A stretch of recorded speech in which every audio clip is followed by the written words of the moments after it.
যতই ভাবি দায়িত্ব নেব না ততই যেন দায়িত্ব বেড়ে যায়। ছোট বয়সে অনেক দায়িত্ব নিয়ে ফেলেছি, সেই জন্য এখন বড্ড ক্লান্ত লাগে।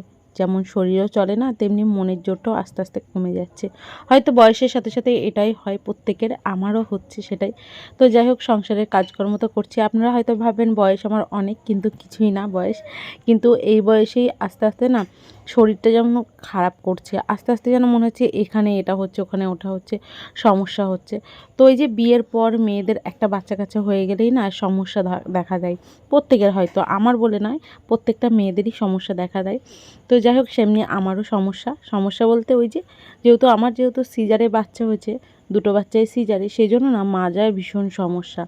তেমনি তার মধ্যে আমি দুবার সিঁড়ির থেকে পড়েও গেছি, সেই সূত্রে মাজাটা আমার আর মাজা নেই।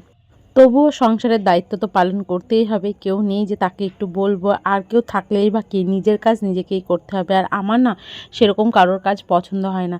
নিজে যতক্ষণ মন দিয়ে কাজটা না করব বা আমার মনের মতো না হবে, ততক্ষণ না আমি মনে হয় যে মনের থেকে শান্তি পাই না। তো যাই হোক, এদিকে দেখুন কিছু জামাকাপড় কালকে কেচেছিলাম সন্ধ্যের দিকে, না এখন জামাকাপড় কাচছি।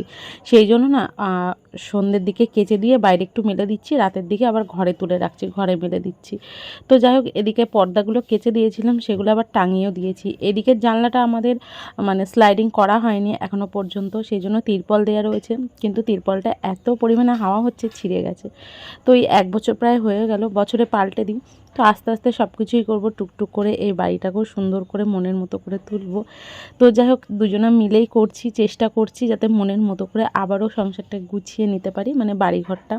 আগে আমাদের সব কিছুই ছিল, কিন্তু এখন ওই যে ভাগ্যের পরিহাস, কিছুই নেই।